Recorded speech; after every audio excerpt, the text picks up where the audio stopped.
Good morning, good afternoon, good evening, depending on where you are listening from in the world. Welcome to Tanya in Real Life. I'm so excited to be here. We are up to chapter 6, and today's topic is our nefesh habahamis, our animal self, the human dimension within us.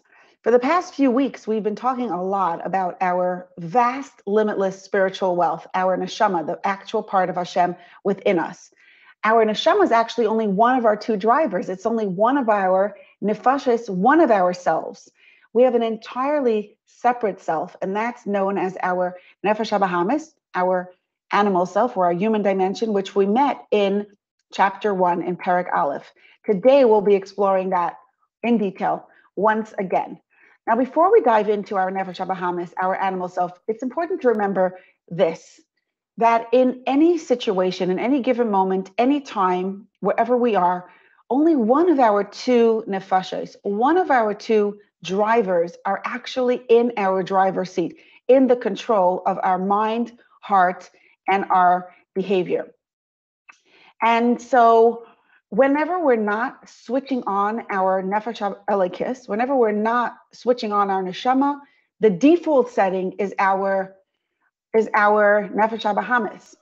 Sorry, your camera's in not other on. words, if we ever revert to company settings, our primitive, undeveloped, raw state of being is our animal self. Your camera's It's to be not on. controlled by our nefesh habahamis. And that means that whenever we're not consciously switching on our neshama, the light of our neshama, we're not thinking in the language and in the drive, in the energy of our neshama, whenever we're not actively allowing our neshama to dominate, direct, control our minds, our hearts, our behavior, we are being dominated by our animal self. And that's why I often refer to our animal self as our regular, ordinary human self, because that's who we are unless we're consciously choosing to be our neshama. That's who we are when we're tired. That's who we are when we have no energy to invest in our work. This is our natural human state of being. So as we explore our nefesh habahamis, what we're really coming to understand and to know is how we operate, what our inner psyche is like. Who are we when we are tired and just not focused on and distracted from our neshama? How does our inner system work when we are not switching on the light, the energy, the focus of our neshama? So the first thing we learn in this chapter is that Zel umazeh asa elekim.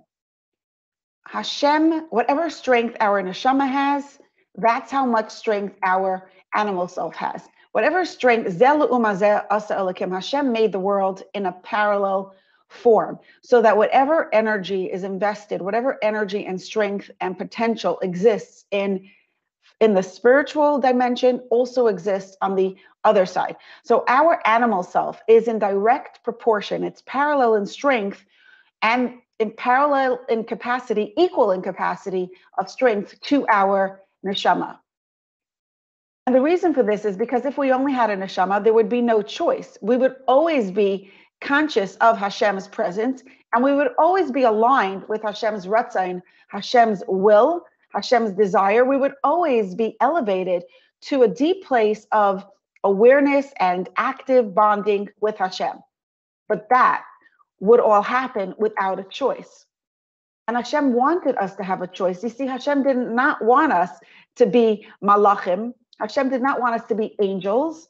He has enough of them, billions, gazillions of them in all the heavens. Hashem wants us to be human beings who have the capacity to be in a state of unawareness, who have the capacity to therefore deny and contradict his truth. And yet we choose to be aware of him. We choose to know him. We choose to embrace his truth. We choose to discover him. And from that place of the possibility for unawareness, our awareness by choice, our consciousness by choice is that much more precious and meaningful. That's what makes it a service to Hashem, because it's an effort. It takes work, it takes focus, it takes energy. So in order for our choice to be a conscious choice and a choice that takes constant effort and energy, Hashem gives us the possibility for distraction. Hashem gives us the possibility for what I like to call otherness. I can't see the possibility to forget, to deny Hashem's truth, to be completely distracted from it, and to live from the place of that void, of that emptiness, and all the delusion that is built on top of that void, on top of that emptiness. Now, if our neshama would be stronger than our animal self, the choice wouldn't be equal. The choice wouldn't be a fair choice. If our animal self, by contrast, would be stronger than our neshama, then that also wouldn't be unfair. So what does Hashem do? Hashem, and this is the first lines with which the Baal Tanya opens chapter 6, is Zeh l'umaz zeh asa elakim.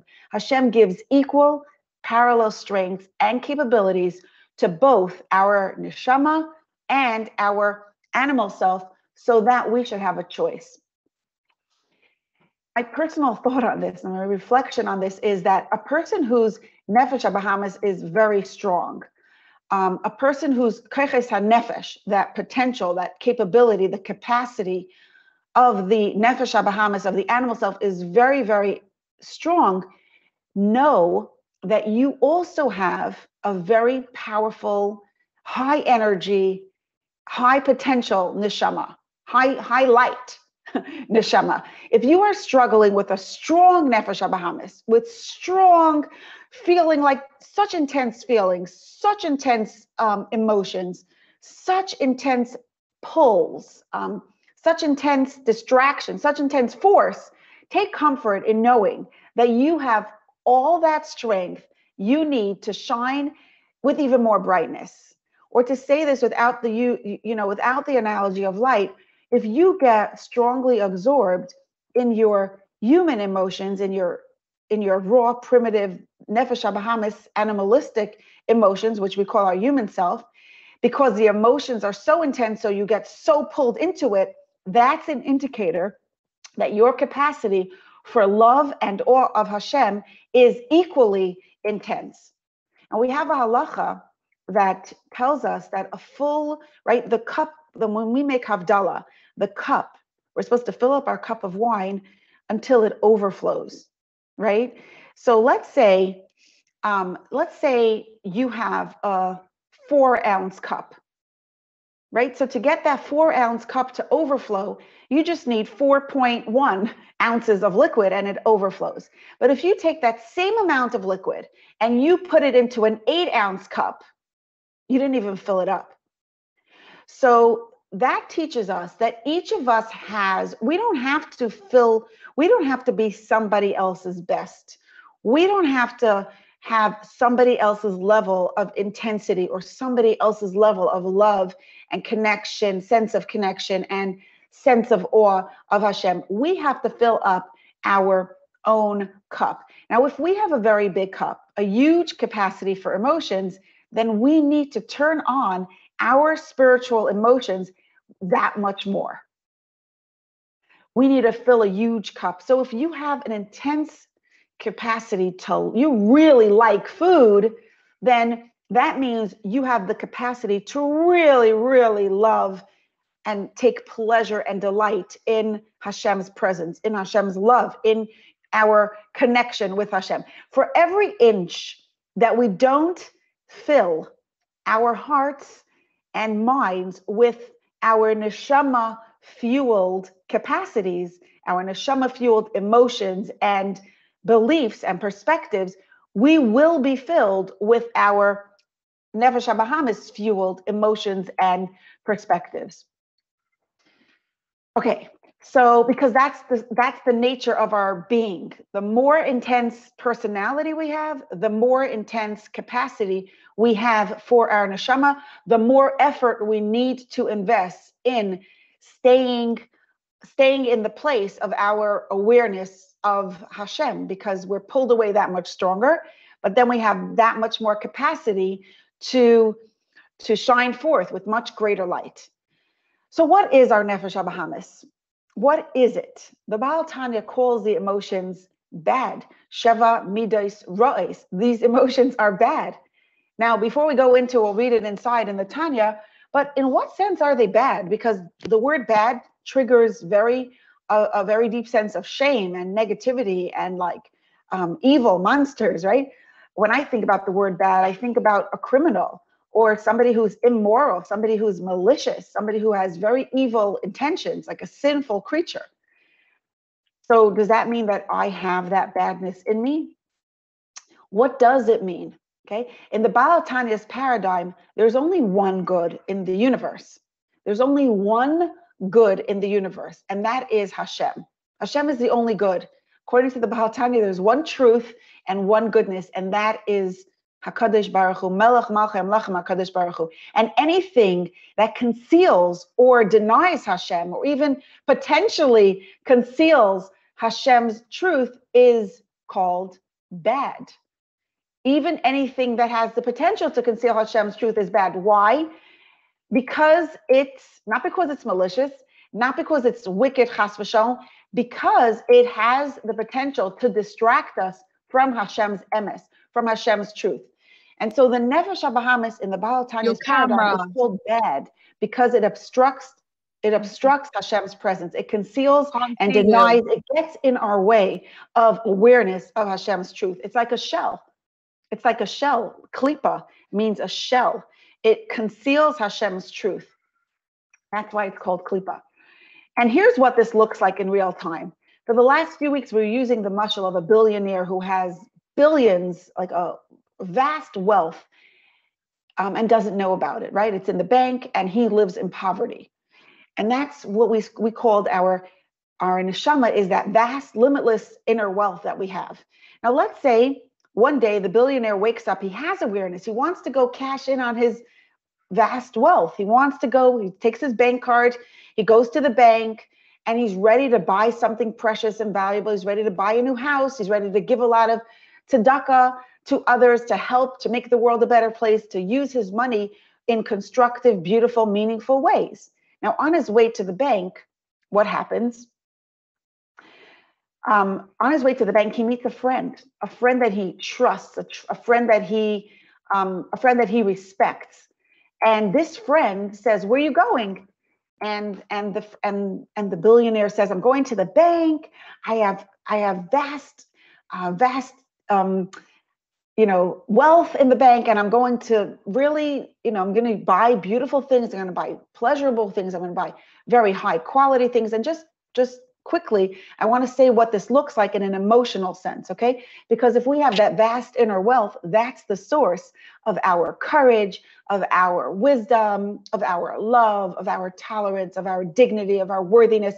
All that emotional wealth comes from our spiritual wealth, okay? So the money is just one type of mashal. The emotional wealth is the actual application, the actual translation. But on our way to swipe the card, we meet this trusted friend and we tell him where we're going. I'm going to cash out on my wealth. I'm going to use it. And the trusted friend says, "Ay, ay, ay, you serious? You're going there? You're going to that bank? Show me your card. You're using that card? No. It's you don't need that. I have something much better for you. It's invalid. That bank shut down a long time ago. Your card doesn't work." Now, this animal self, this friend is our nefesh habahamis. It's our animal self. It distracts us. It tells us we have more urgent matters to take care of, more important than going to the bank. And this animal self, this nefesh habahamis of ours, comes with a yetzer hara. The yetzer hara takes it to a whole new level of distraction, because the yetzer hara says that bank does not exist. That whole thing that someone told you about, that wealth that you have, it's a farce. It's not true. It's completely irrelevant. Don't waste your time. Come, I'll show you where the truth is. This is the truth. And he points to something else that's really a lie. This trusted friend is our nefesh habahamis, our animal self, and the friend of the friend is the yetzer hara, our inherent force of distraction and delusion. And this is exactly what happens in our minds and hearts when we are set to cash in on the wealth of our neshama, to cash in on the limitless spiritual wealth and emotional wealth that we get from having an actual part of Hashem invested constantly within us. Our neshama is driven to express that light, to let it show up, to swipe that bank card and experience the limitless emotional wealth and the spiritual goodness that is ours. That's our birthright. From the perspective of our neshama, we're actively ready to engage in that wealth because our neshama is one with Hashem, and it knows with perfect clarity, Ein Od Milvado, we're nothing but his empowerment of us. Our nefesh habahamis, our animal self, has none of that clarity. None. And so our animal self is driven to pursue comfort and pleasure because it inherently perceives itself as an independent being that must take care of itself. I need comfort and pleasure. I'm not going there because I don't know about that. I'm like, that seems too hard. That seems too far. That seems too impossible. Plus, the Yetzer Hara says, not only is it hard, not only is it possible, is it impossible, it's irrelevant. It's not even true. It's not practical. Don't even bother trying. And because of this, the Baal Tanya calls our animal self our human dimension. Remember, I'm calling it human dimension because this is our default setting. Whenever we're not consciously aware of our neshama, whenever we're not consciously putting our neshama in our driver's seat, we're driven by our nefesh habahamis, by our animal self. And so I'm calling it our human dimension. And the Baal Tanya calls it bad, not because it's malicious, not because it's criminal, not because it's a murderer, not because it's a monster, but because it is inherently a distraction from Hashem. It distracts us from Hashem, and the Yetzer Hara makes it more than a distraction, but a delusion. So let's read all of this in the first lines of the Tanya. Perek Vav, V'hine, and here, V'hine, and Ut, right? And here, behold, Zel Umazeh Asa Elokim, Hashem made both sides equally parallel in strength. Ki kamoisha nefesh elikis, klulo me eser spheres kadoshes. Just like our nefesh elikis, our neshama is comprised of the 10 holy supernal spheres, that the 10 capacities, the 10 strengths, of which we said 3 are intellectual and 7 are emotional. Umislabeshes b'shloisha levushim kedoshim, and it encloses itself in 3 holy garments.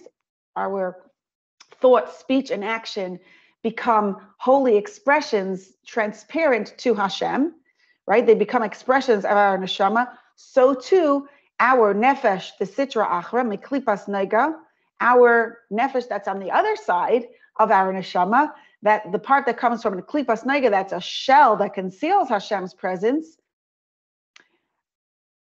bedam ha'adam, which exists in our blood, klula me'eser kisrin demis avusa.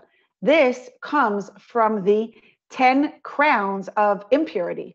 Shehein sheva midas ra'is, which are the 7 bad midas ra'is, other emotions, haba'is me'arba yesodos ra'im, which come from those 4 elements of creation.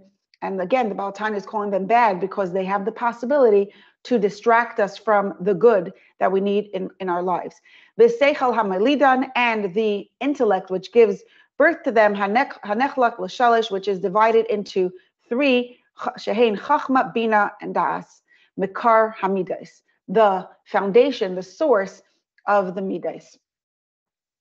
Okay, now we just talked about, if you remember, when we talked about our neshama, our nefesh elikis, the Baal Tanya mentioned the 3 intellectual capabilities, the 3 intellectual strengths, and only after that, the Baal Tanya mentioned the 7 midas, and then came the 7 midas. And we said that it's because we can only experience the emotions of our neshama can only be generated in our hearts by an investment of our intellectual strength. It's only when we think about Hashem, we learn about Hashem, we think about Hashem, we absorb that truth, then we can have emotions around Hashem. In our any ruchniest emotions, any emotions about Hashem, any emotions about our neshama must be preceded by an investment of thought, and not just thought, but real absorption of that idea. And now our Nefesh HaBahamis is totally different. Our human dimension operates on a completely different plane. With the animal self, the Baal Tanya mentions the emotions first, right? We just said, Sheva Midas Ra'is, the 7 emotions, and then V'seichel HaMalidan, and the intellect that gives birth to them, followed by the intellect. This is because in contrast to emotions of our neshama, very different from our emotions of neshama, which we could only experience after an investment of effort and energy on our part. How do we experience human emotions? In a whole different way. Human emotions don't take any investment of effort on our part. They come to us automatically and without any conscious effort. Another difference about our emotions, just in a nutshell, is that our Nefesh HaBahamis is primarily an emotional creature, because emotions exist only within ourselves. Emotions are only a reality within our own selves. That's where emotions take place. Intellect, although it takes place, any idea that you understand, it begins in your mind, but it encapsulates so much more than your mind. We don't need to think about let's go back to the automaticity, because that's the main idea here. We don't need to think about ice cream, how good it is. We don't need to think about ice cream being sweet in order to develop a desire for that ice cream. We see it, we want it automatically, right? Chazal tell us, the eye sees it, the heart desires it. And it's the same with all of our emotions, same with all of our desires, our fears, our anything that we're drawn to. We naturally experience emotions in relation to the events and circumstances that we encounter in our lives. Nobody needs to tell me to be upset if I'm hurt. If someone says something hurt, nobody needs to tell me, oh, you're supposed to be hurt. I automatically feel hurt. If someone does something nice for me or says something nice to me, nobody needs to tell me, okay, now you're supposed to feel happy. I automatically feel happy. So which brings us to a question, because the Baal Tanya does say v'seichel hamay lidan, right? And he refers to the intellect as mikar hamidas, the source of the emotion. So if our desires and our fears if they happen automatically as a response to triggers outside of ourselves, what is the influence of our intellect? Where does our beliefs and values come in?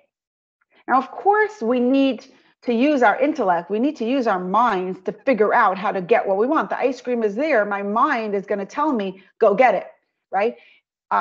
The problem is real. My mind is going to tell me how to avoid making myself uncomfortable in the context of that problem, right? So it's our mind who figures out how to get what we want or how to avoid what we don't want. But the Baal Tanya is not telling us that here. The Baal Tanya is saying, Seichel HaMalidan, the intellect gives birth to those emotions. We just said that those emotions happen automatically. So in what way is our intellect the source of our emotions? And the Baal Tanya continues, he answers this question. Let's read it inside. 3 famous words, at least they're famous, they'll be famous. They're famous to me. The 3 big words, okay? So, Seichel HaMalidan, Hanechalak L'Shalosh, Chachma Bina Das, Makar HaMidas. So the unspoken question is, in what sense are they the midas? If we experience our emotions automatically, nobody has to tell us to feel a certain way, then why are we saying that our intellect is the source of those emotions? It would seem like the triggers, the outside circumstances, the things that happen to us, the things that we get, or the things that other people do, those are the source of our emotions. Why are we calling our intellect the source of our emotions? And he says, Ki hamidas hein lefi erech hasechel, because the emotions exist in direct proportion to our intellect. So that means that yes, we experience emotions automatically, but that automaticity, that system of how we subconsciously all of a sudden are triggered to feel those emotions, that is rooted in our value system, in our minds. Okay? Ki hamidais lifi erech hasechel, because the emotions are in direct proportion to our intellect. And then he elaborates and explains this. Ki hakatan, someone who is small, cheshek ve'ohev devarim ketanim, will will desire and be drawn to small things, pechusei erech, of lesser value. Lefi, why will he be drawn to things of lesser value? Lefi shesichlei katan, because his mind is small, v'katzer, and short, lahasig dvarim yakarim yosemehem, to appreciate, to comprehend that there are things that are more precious than these petty stuff.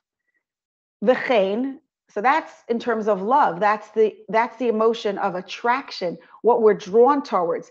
There's a way of being attracted from a small perspective, a katan, when we value small stuff, or there's a way of doing it in a big way when we value more mature, more developed, devarim yakarim yoser mehem, more precious things.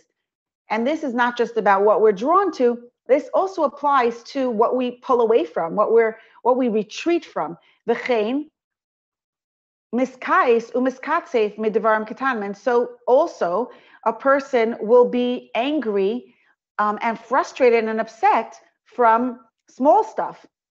Midvarim ketanim, v'chein behispirus. And also a person who is looking from a small-minded perspective will be proud and will feel beautiful for pettiness, for small reasons.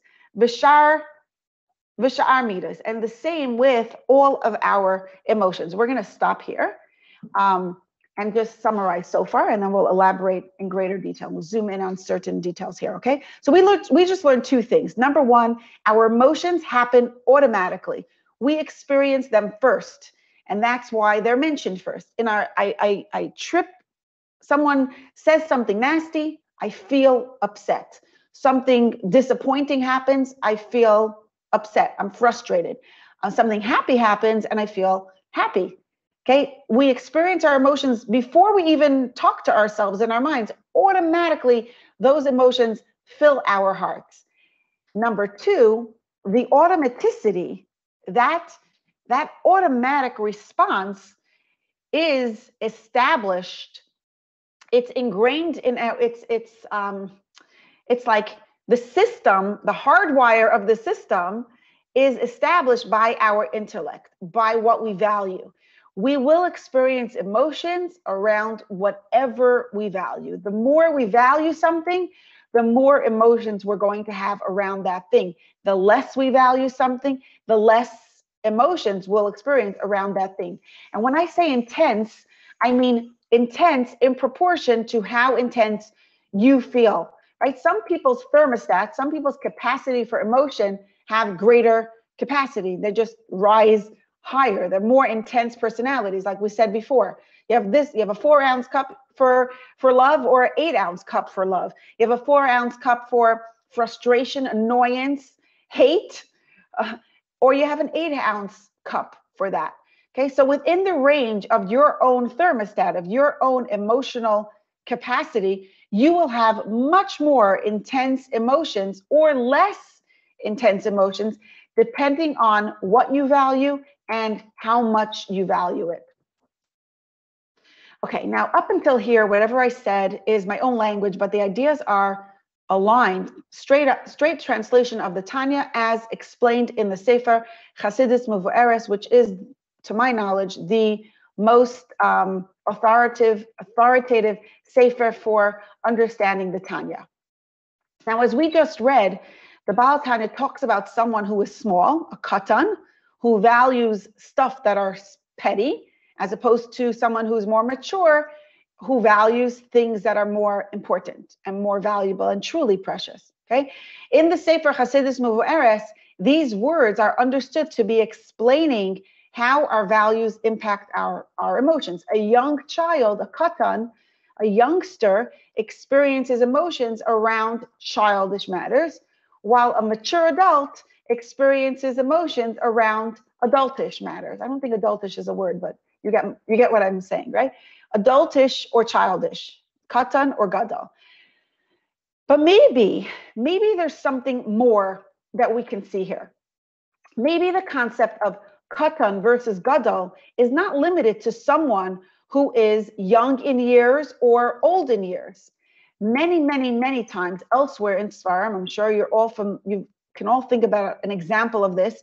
The words young and old are used not in terms of years, but in terms of development, in terms of intellectual or emotional maturity.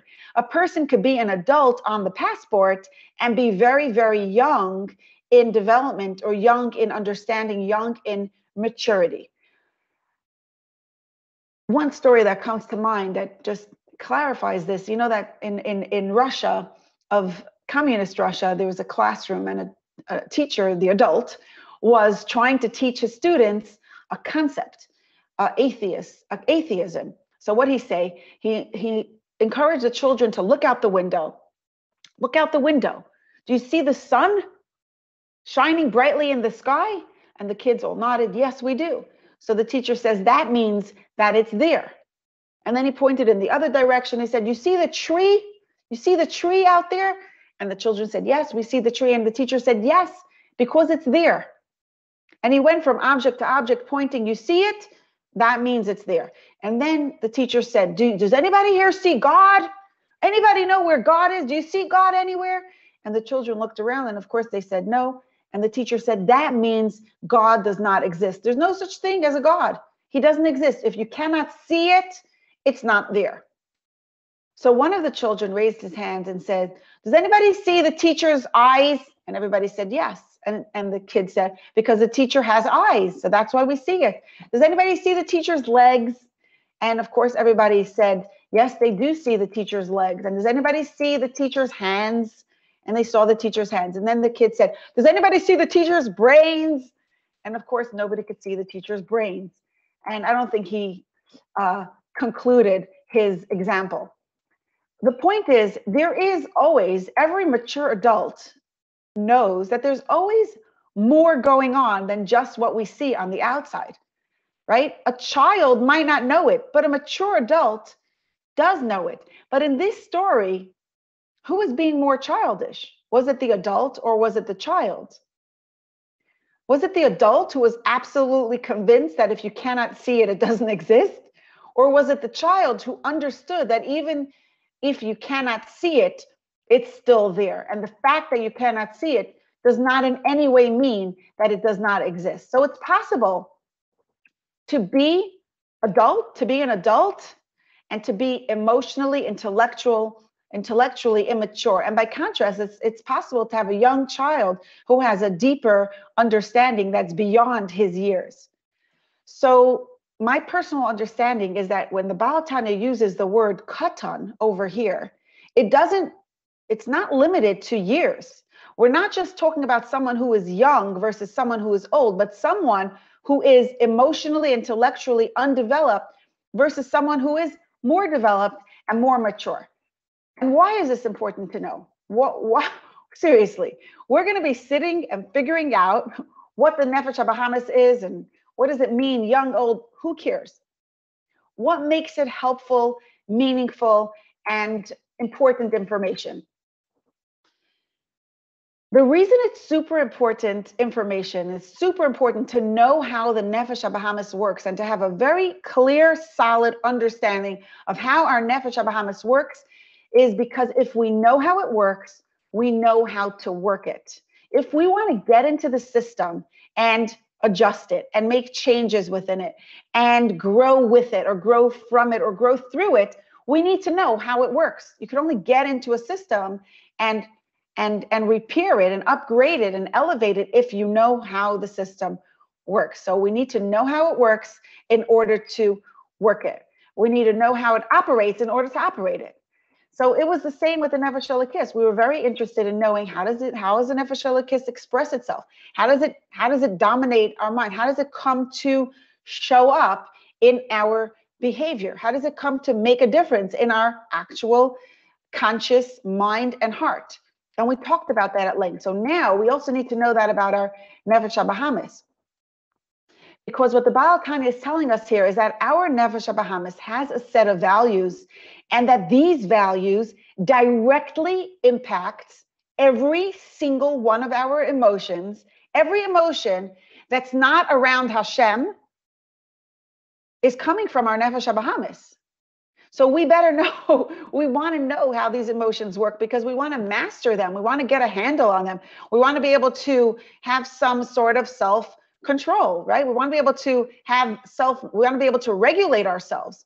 Whenever we experience emotions, every emotion that we experience, every ordinary human emotion can always be traced back to a value.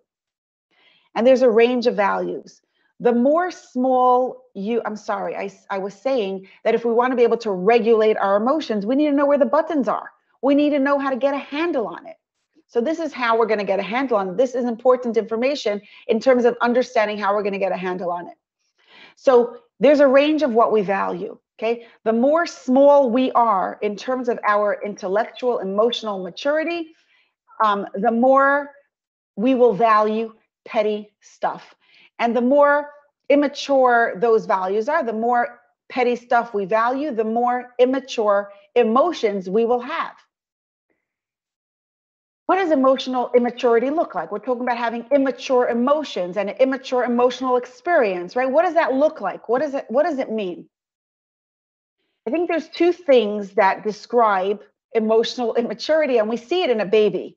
2 seconds. Look at a 7-month-old baby, and you'll see two very important big facts. Number one, babies' emotions are completely self-centered. Emotional immaturity means the ability to get locked and absorbed, so absorbed in our own selves that we are not able to experience other people's emotions. We're not able to relate, to empathize, to even be concerned about other people's emotions, because our emotions are taking up all the space. If you think about it, all the baby's emotions, not to insult babies are born this way, and they're beautiful this way, and we love them this way, and they teach us through being this way.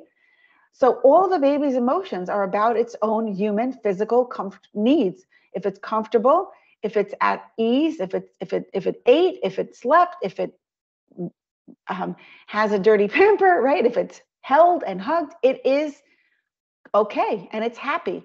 If the baby is hungry, the baby is going to scream and cry until it gets food. If you're hungry, the baby might not even notice. The baby has zero emotions around your around your hunger. Okay, 100% over the top emotions about its own hunger. So that's the first thing about emotional immaturity, is that we're self-absorbed. Second big fact about emotional immaturity, immature emotions, is that there's no reasoning with them. You ever tried convincing a baby to relax and to go to sleep without eating, or to wait for a half hour calmly until his mother returns, because you're watching him and his mother's going to be back very, very soon? Just calm down, go distract yourself, go play, go entertain yourself in some other way. Just don't worry, you're getting food in a half hour. Don't scream as if you're going to die. You're not, Baruch Hashem, nothing's happening. There's no fire burning. You're going to get food in a half hour. Try convincing a baby. You cannot. You could soothe the baby, but they will not be calmed until they eat. You could distract them maybe for a minute or two. You could, they'll get tired of crying and they'll calm down, but you cannot convince them. You cannot reason with them. There's no having a logical, rational conversation with them. And a toddler is the same way. A toddler has a temper tantrum. There's no reasoning.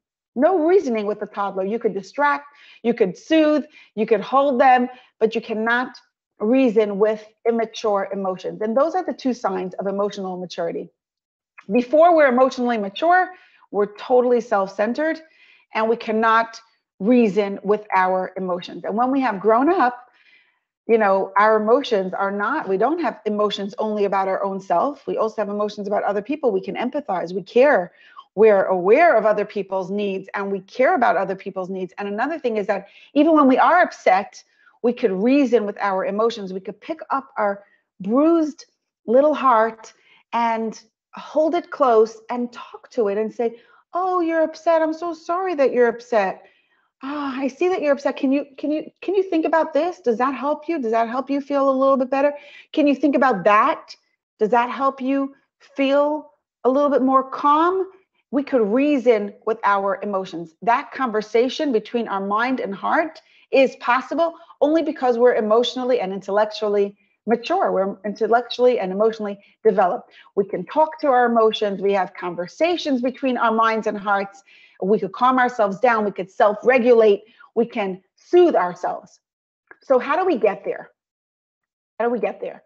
How do we adultify? Is that a word? How do we adultify ourselves? How do we become adults? How do we grow up? So in the next lines, the Baal Tanya is telling us that there is a set of values that is small, and there's a set of values that is big. And my own understanding of this is that if we want to grow up, if we want to be a more mature human being, we need to take on a mature set of values. We need to allow ourselves to start appreciating bigger, more deeper, more adult values, more mature values. Now, so what does this look like in real time? Okay, the Baal Tanya says all our emotions are impacted by our values, but specifically, the Baal Tanya explains this in connection to the three primary emotions: Chesed, Gevura, and Tiferes. Chesed is attraction, Gevura is withdrawal, retreating, unattraction, if you want to use that word. Tiferes is beauty. So the first primary emotion is Chesed. The word Chesed is often translated as kindness, but the essence of Chesed is attraction. We're drawn towards something that we love.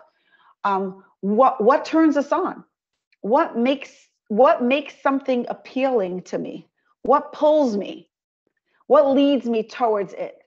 Whatever we value, whatever we think is important, that is what we will be drawn to. By contrast, the second primary emotion is Gevura. Strength and boundaries and withdrawal. The essence of Gevura is pulling back, retreating. What do we avoid? What pushes us away? The opposite of what we value, what we devalue, what we don't want, is going to send us running the other direction. And that's the second primary emotion. The third primary emotion is Tiferes, and here the Baal Tanya uses the word hispyrus, taking pride. What makes you feel good about yourself? What makes you feel like you're valued? What makes you feel precious? What makes you feel beautiful? The answer will boil down to whatever we value about ourselves, because we take pride in whatever we value and whatever we're invested in. That's what makes us feel beautiful. That's what we take pride in. So these are the three areas of value that make the most important difference to our emotional state of being and to the way we feel about our experiences and about ourselves. And really, it's two areas, because the first two are flip sides of the same coin, right? Number one, what are we attracted to? What makes us happy? And the flip side of whatever we're attracted to is what we're not attracted to, what pushes us away, what sends us running the other direction, what makes us upset, frustrated, annoyed, angry, if you want to use that word. Okay. And number two, what do we value about ourselves? What makes us feel good about ourselves? What makes us feel beautiful? For each of these big questions, there's a small-minded value and a more mature, developed value. Now, let's remember that all of this is within the Nefesh HaBahamis. It's just our animal self. It's just our human dimension. The Nefesh HaLekis, our Neshoma, values only Hashem and nothing but Hashem. Our Neshoma is attracted only to Hashem. The only thing that gets our Neshama excited is Hashem, our Neshama. It's Ruchnias, Torah, mitzvahs. The only thing that gets our Neshama upset is anything other than Hashem, right? Our neshama takes pride in one thing only: our connection with Hashem, being Hashem's precious children, identifying with Hashem, by Hashem, with Hashem, for Hashem. That's our neshama. So this entire discussion of values of small versus big, right? Emotionally immature versus emotionally mature. Here we are talking about our nefesh habahamis, our human dimension, everything else, all of our values that are unrelated to Hashem. But what's a value? When you say I value something, what are we saying? What we're saying is I decided that this thing, this quality is precious and important. Therefore, I desire it. And by the flip side, the opposite of it, I want nothing to do with it. It's something that I decide is a value, is something that we decide is good or bad. It's our definition of good or bad.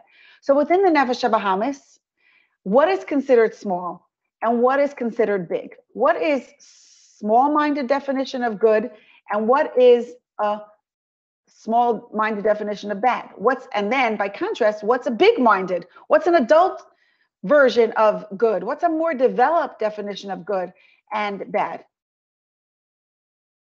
In Perek Tes in Tanya, when the Baal Tanya is summarizing the one thing that the nefesh habahamis wants, the Baal Tanya says that it boils down to comforts and pleasures.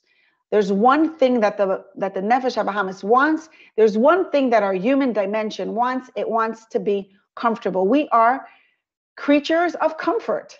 We like being comfortable, and by contrast, anything that's uncomfortable, we will try to avoid. Comfort, we define comfort as good.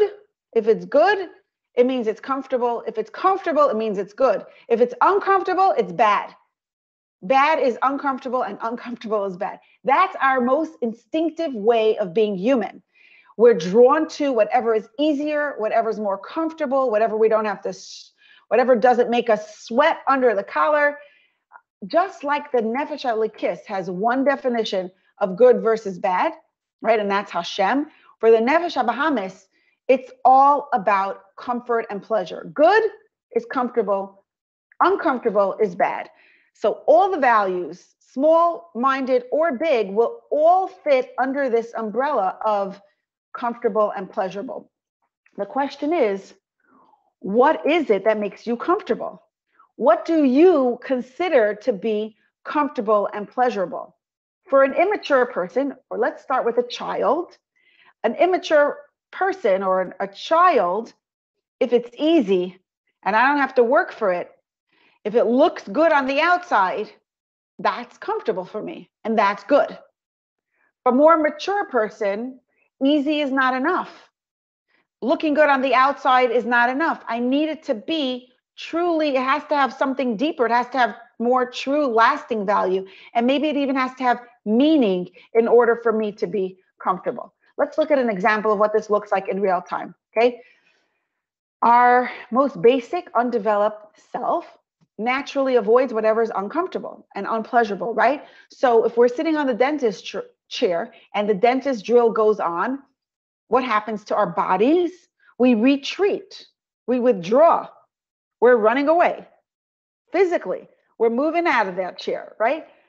Or we think about a challenging situation that we have to face that day. You're in bed in the morning, you didn't yet get out of bed, you're still there.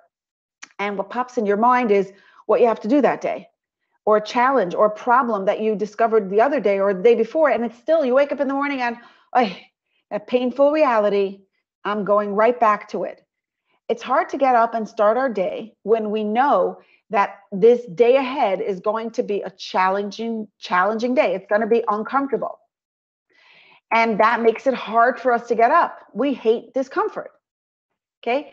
And that is, and that's our small-minded way. That's our instinctive, immature, undeveloped. It's small in the sense that this is our most basic human tendency. This is how we are if we didn't do any work. If we never try to stretch beyond our childhood, okay? It's our undeveloped state of being. If it's comfortable, we think it's good. If it's uncomfortable, it's bad. We run away. We're not interested, okay? But then when we open our minds to something bigger and we start reasoning with ourselves, then we come to value truth. Our nefesh habahamis that is more developed, more mature, or our own self growing up values truth.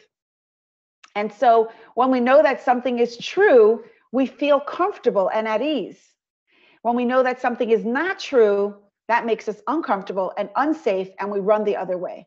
So just going back to those same examples, a more mature person, a child, will just try to run away. Get me out of the dentist chair, and they'll literally try to run away. But a more mature person, even though the dentist chair is uncomfortable, we value truth more than we value the comfort of avoiding the dentist.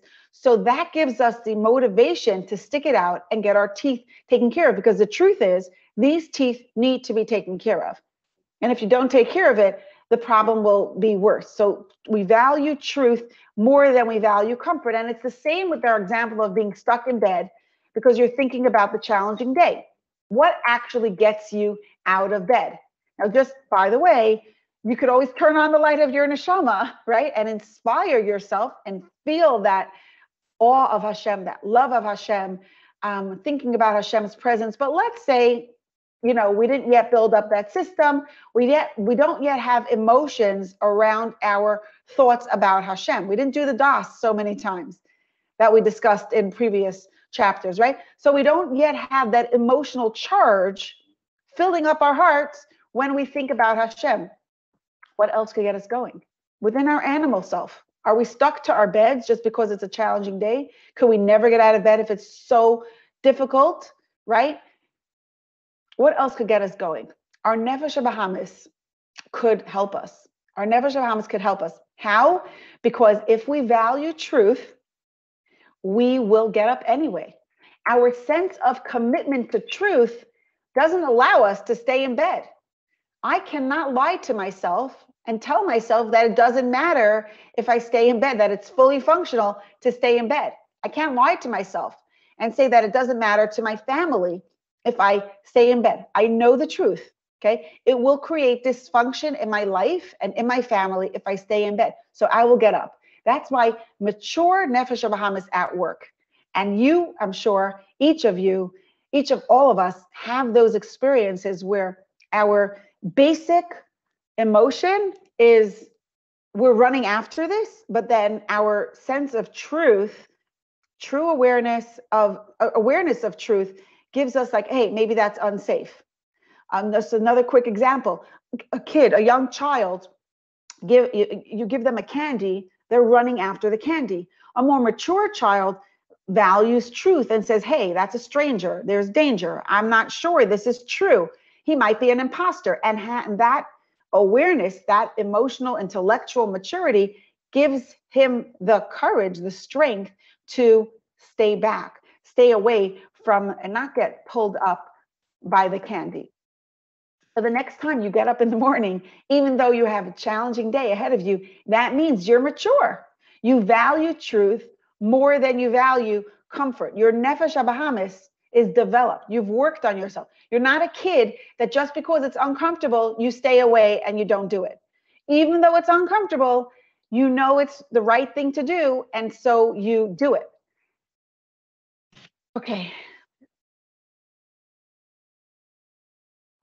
Okay, so truth and honesty, that's what we value when we are emotionally mature. And when we're emotionally mature, we want that truth more than we want the comfort and pleasure. Not just that we want the truth more than we want comfort and pleasure, but that's how we define comfortable. We're only comfortable if it's true. We want honesty more than we want ease. It's got to be true. I'm not going to be bought off by an imposter. If that couch has bed bugs on it, even if it's a very comfortable couch, I'm not sitting on it. There's a childish part in me that says, don't tell me that the couch has bed bugs. I don't want to know. I don't want to know that the couch has bed bugs. It's so comfortable. I want to just sit here. But our more mature self says, oh my goodness, if it has bed bugs, I'm not sitting here. It's not a comfortable couch anymore. And all of this maturity is not because we stopped being a nefesh habahamis Every nefesh habahamis wants comfort and wants pleasure. It's just that a more developed nefesh habahamis, a more mature version of ourselves, is to appreciate the value of truth to the extent that we're only comfortable around truth. And by the way, because we're only comfortable around truth, I hope this is not going to make it too complex, but because we only are comfortable around truth, and because we need to be comfortable, because we're Nefesh HaBahamis people, right? We're human. That's why we naturally tend to adjust our values and our beliefs. We adjust the truth to fit our desires, to make us comfortable. And we tell ourselves lies, and then we believe those lies. Why? Because let's say I'm uncomfortable doing something wrong. I'm uncomfortable having just been rude and obnoxious. I cut somebody off. I'm driving and I cut somebody off, and that was wrong.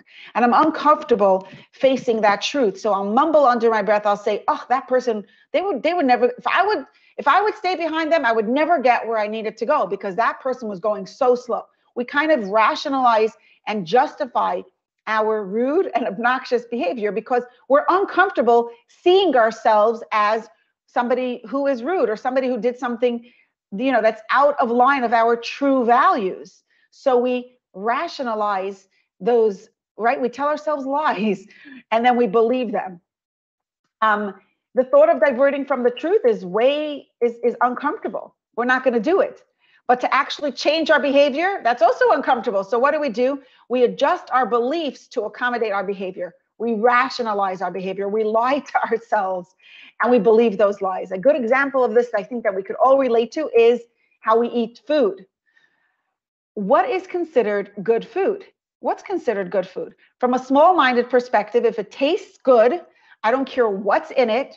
If it looks appealing, it looks appetizing, and it tastes good to my taste buds, it is good, and I will eat it. Don't mention the word nutrition. Don't mention the word fats. Don't mention the word anything else. If it tastes fantastic, it is fantastic, and I don't want to hear anything else. Okay? And if it tastes anything less than fantastic, it's not good food. But the truth is that food is so much more than taste, right? Food is nutrition. We are what we eat. Whatever we eat goes into our bloodstream and creates our health or our lack of health. So from this more mature perspective, the best food is what is healthy and what is going to give us a strong body, what's good for us on a deeper level. And of course, we want it to taste good. But if it's made from chemicals, if that donut has enough chemicals on it to keep it fresh for a week, just knowing that it's so loaded with chemicals, or for two, it's loaded with enough chemicals to keep it fresh for a month, it makes me nauseous because if it's bad for my health, I'm not excited about it. But let's say I want to enjoy that donut, even though it's unhealthy for me.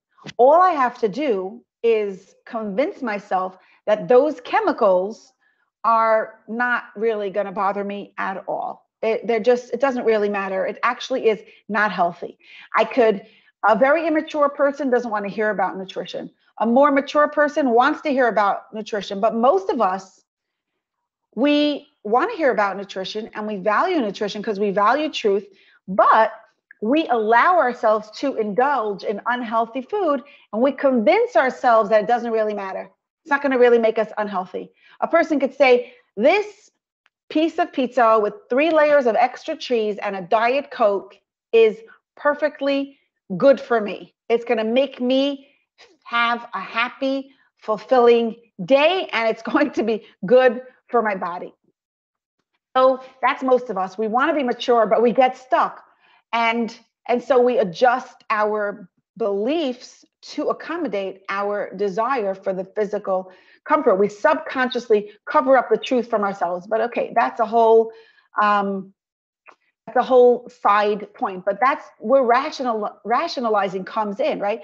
We know that it's a value to tell the truth, right? But if it's uncomfortable to tell the truth, then we might convince ourselves to tell a lie, and we'll even play a lie. We'll play along with something, as we'll present totally, I'll pretend I like it. I'll pretend I'm happy because that's going to make the other person uncomfortable.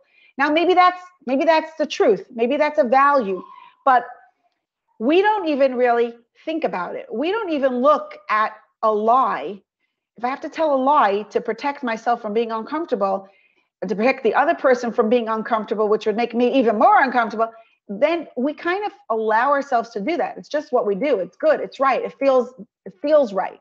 And that's what I mean when I say we are mature, we value truth, but we are immature in that we really are married to our comfort, and we're so married to it that we don't even realize how we adjust our sense of truth to accommodate our more inherent, our deeper drive for comfort. Okay. We need to develop awareness of these values, because without awareness, we blindly choose comfort over truth. And then from there, we can easily hurt ourselves and others. We pretend we're not authentic. And we pretend in such a way that we even then believe our lies, and we get confused. And somebody asks you, what do you want? What do you think? What do you feel? I don't even know anymore what I think, because the last time I had an honest conversation between my mind and heart was like, a few years ago, right? So it's all in here, Perek Vav in Tanya, chapter 6. Where in your life do you value, does your desire for comfort direct your decisions? Where in your life is your desire for truth bigger and more important than your desire for comfort? If you ask yourself these questions as you go through your day and develop awareness of our values, of your values, you'll be engaging and actually growing up, because once you're aware of your values, once you're aware of what's driving you, you can consciously develop appreciation of the values that you want to live by. But without awareness of our values, we can easily hurt ourselves and others. We're just driven by comfort, where, when comfortable equals good, discomfort equals bad. We avoid important work just because it's uncomfortable. And if this happens without our awareness, it can be destructive in our lives. Think about the habits that we just don't change because we're so comfortable doing them, that we blind ourselves from the truth about them. Think about the pretending that we do. Think about the lying that we do to ourselves. It could really be destructive in our lives and our relationships. Now, all of this that we just spoke about was about chesed and gevura, attraction and withdrawal. Okay, we're born with an attraction to what's comfortable, and as we grow, we can develop an appreciation for the truth, for the comfort and security that comes with truth, that we could only get from being aligned with truth. Now, the third primary emotion is tiferes, which means beauty, and as a value, the Baal Tanya calls it hispyrus, taking pride. What makes you feel beautiful? What makes you feel important? What makes you feel good about yourself? What makes you a good person? What makes you a bad person? The small-minded way of evaluating ourselves is by, like what we said before, everything external, everything, on the outside, everything that other people say, everything that other people do, circumstances, conditions, stuff about me that's not really me, external stuff, how we look, what we accomplish, what we don't accomplish, how much we succeed, how much we fail, how skinny we are, how overweight we are, what we get on social media, if we're attached to social media, the compliments we get, the likes that we get, approval, validation, recommendation, how good our hair looks, how good our shape looks. All of this is small-minded stuff, and we value ourselves because of this. If I am good because someone says I'm good, then that's emotional immaturity, right? When I'm 2 and my mother gives me a gold star and says, good girl, because you, whatever, because I smiled, then that's that. For a child, they know that that's what made them now a good girl, by smiling or by looking cute. Now they became good by behaving, by being quiet, by cooperating. We develop a sense of what is good by even before we come into adulthood with already all that stuff embedded in our minds, in our subconscious, in the subconscious of our minds from when we're children, from what we developed even before we were aware that we were forming a sense of values. But the more mature way of evaluating ourselves is by our true value. It's by that conscious choice to value ourselves for our inherent, untouchable, unchangeable value.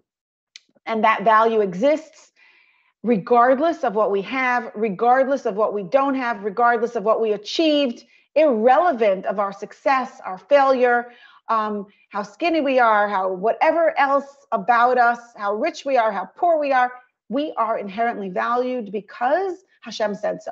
Because Hashem invests a part of himself within us, each of us has immense, limitless, untouchable value. When we are emotionally mature, we value ourselves for this deeper truth. So as human beings, we will naturally feel hurt when we're uncomfortable, when people are mean to us, or people don't appreciate us. We'll naturally feel upset when things don't go the way we would like them to go. When things are overwhelming, when there's too many demands, when we're faced with stressful, difficult circumstances, situations. And by contrast, we'll naturally feel happy when people are kind.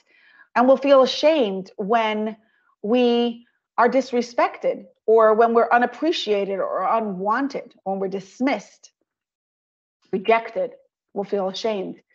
The work of emotional maturity is recognizing these emotions as they are and being able to talk ourselves through them.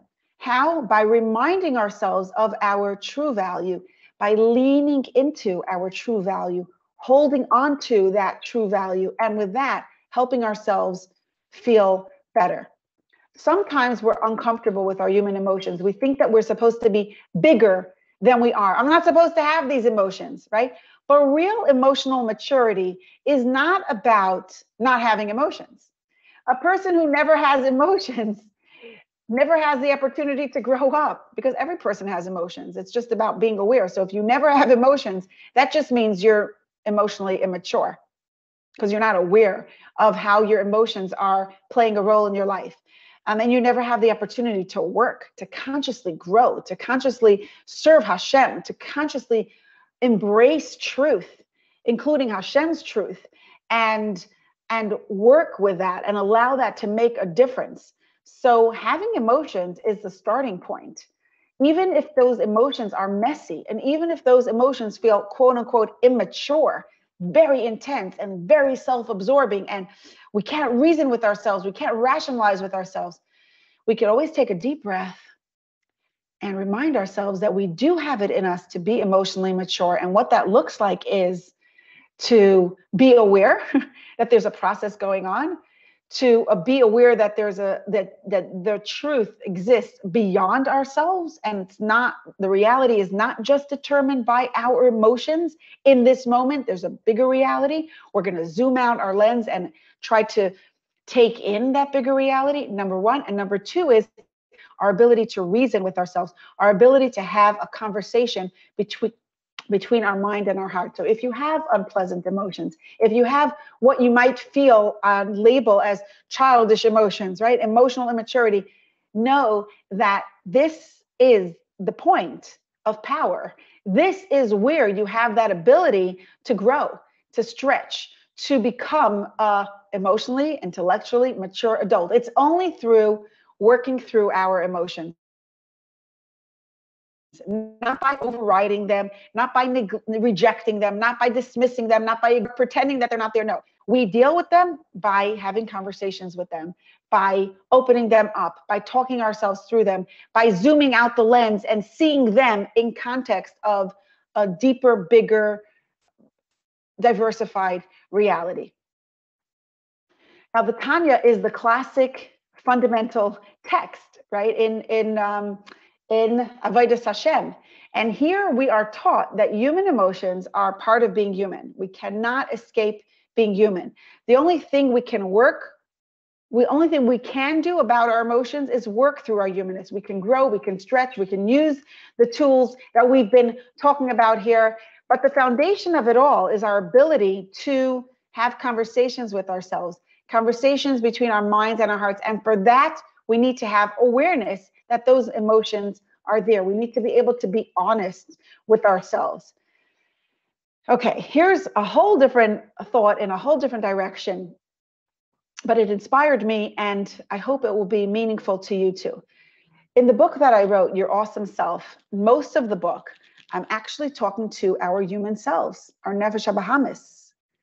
I'm appealing to I'm saying, do you want to be comfortable emotionally? Do you want to have happy? Before we even say the word Hashem, well, I do say the word Hashem, but in a certain sense, I'm appealing to our human desire for healthy, strong, meaningful, satisfying relationships, and just being able to feel good on the inside. And I'm appealing to our value of truth. And yes, of course, Hashem is that ultimate truth. Hashem is absolutely the ultimate overarching truth, but our Nefesh HaBahamis, our animal self, can appreciate, can understand that when we divert from truth, we will experience emotional chaos, emotional agony, which is the opposite of the comfort that we want, even with our animal self. And in the book, I use that as a bridge to help us elevate our Nefesh HaBahamis to a state of getting on board with our Nefesh HaLekis, because even our natural human dimension, even our animalistic, self-centered drive for comfort and pleasure could appreciate that the only way to have emotional health, emotional wellness, emotional comfort, and pleasure is when we are aligned with Hashem's emes. The only way to be emotionally mature, emotionally developed, emotionally healthy is when we're aligned with truth. If we're only driven by comfort, that is chaos. So this quest, this urgent need for emotional peace is really unrelatable to people of the previous generation. It's new. It's new for our generation. And I don't think it's a bad thing. It's part of who we are. It's part of being the generation that is standing literally on the threshold of the Geula. Because previous generations were busy surviving. They were literally busy physically surviving. Their lives and their physical well-being was their lives were threatened. There was no basic safety or security. Emotions were a luxury. Literally, emotions were a luxury. There was no time, no space in their minds, in their hearts, and in the physical reality to deal with emotions. So emotions did not matter. You just had to get things done. And so there was no need. And therefore, there was no opportunity. There was no opportunity to get involved with the Nefesh HaBahamis, with our animal self.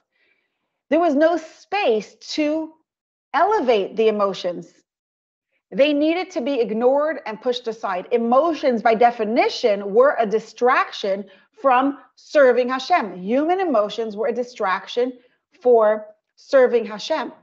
And that's why in many of the classes that you will read or learn or listen to about the Tanya, the Nefesh HaBahamis is introduced as, counterintelligence, know the enemy, know the other side, right? Know the force of distraction and delusion. And the Baal Tanya himself calls it bad because of its possibility for distraction. And yet later on in Tanya, we are encouraged, and we know the ultimate goal is to, first of all, put a leash on our Nefesh HaBahamis, to sublimate it, to not act on the badness of it, to not act on the distraction of it, but that's not enough.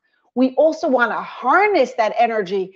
We want to bring that passion on board and use it, transform it to a state of being actually involved in our service of Hashem.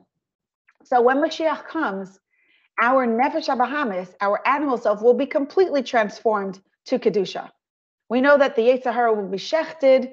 There won't be any more Yetzer Hara. There won't be a part in us and a force in the world that will tell us that, that our Nefesh HaBahamis is all there is. It will never be a full stop. Our human selves will never again be a full stop. That's the Yetzer Hara is going to be shechted, but our animal self will be transformed. It won't be shechted. It will be transformed. Our animal self will want Hashem with the same passion and urgency, with the same intensity that we want to be comfortable. all that energy that we naturally experience around making ourselves comfortable, we will experience all that energy in our relationship with Hashem. Just as much as we are driven to pursue comfort, we will be driven to pursue Torah mitzvahs, driven to pursue an active, dynamic relationship with Hashem. Why? Because it's the truth. And we want the truth, and we need the truth. So maybe the act, maybe the path of this ultimate transformation, maybe the path to that transformation begins here and now in the work that we are doing together.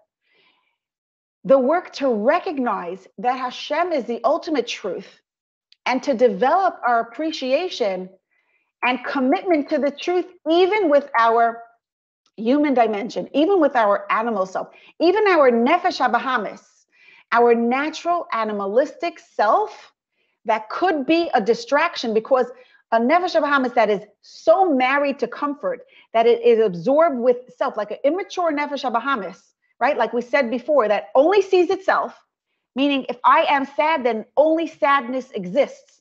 And there's no reasoning with it. There's nothing outside of it. There's no reality that I want to put it in context of. I am sad. I am going to do sad, and I will be sad until something else happens to change it. That's emotional immaturity, and that's a gullus, stuck in gullus kind of way of being. But the work that we're doing is putting is emotional immaturity, emotional health, emotional wellness. What we're doing is talking to our nefesh habahamis, talking to those emotions, validating that they are there, and putting them in context of the rest of our reality, and then having that conversation between our mind and our heart. So even our nefesh habahamis, our natural animalistic self, wants truth.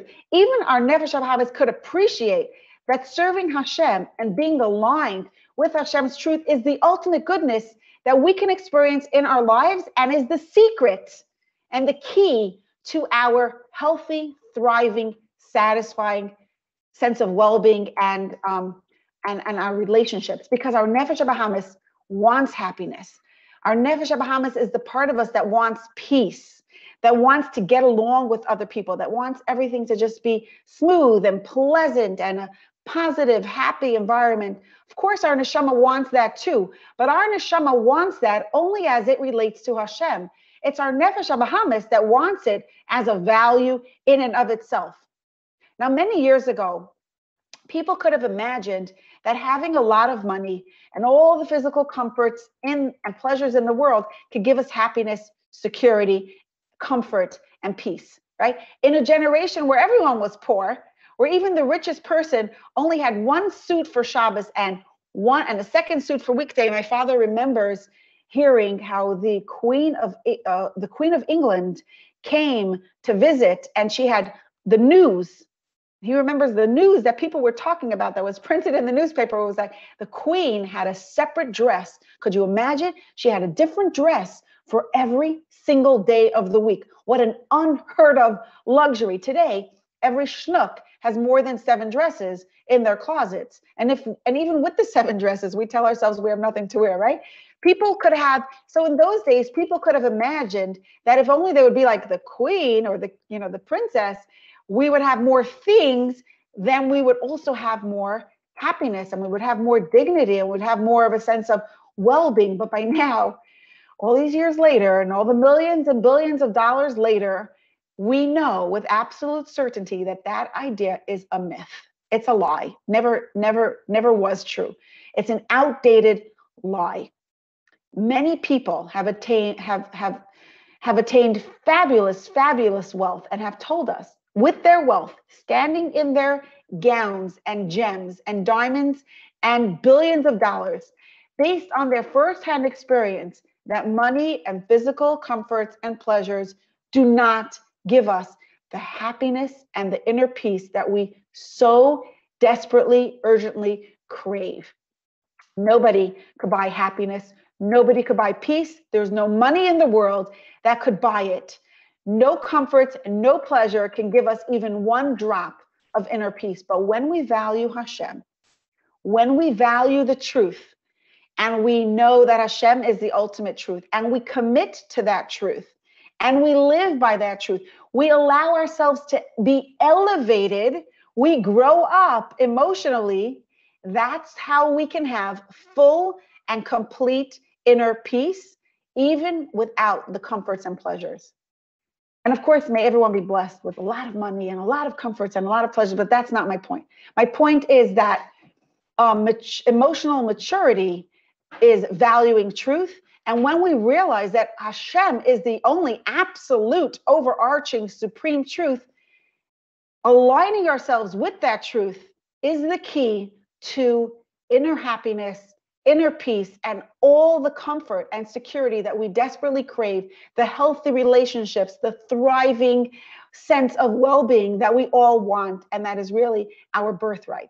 More and more people are realizing this and starting to live by this. And to me, this is the path of Geula, where we can live with awareness of Hashem all day, every day, in every situation.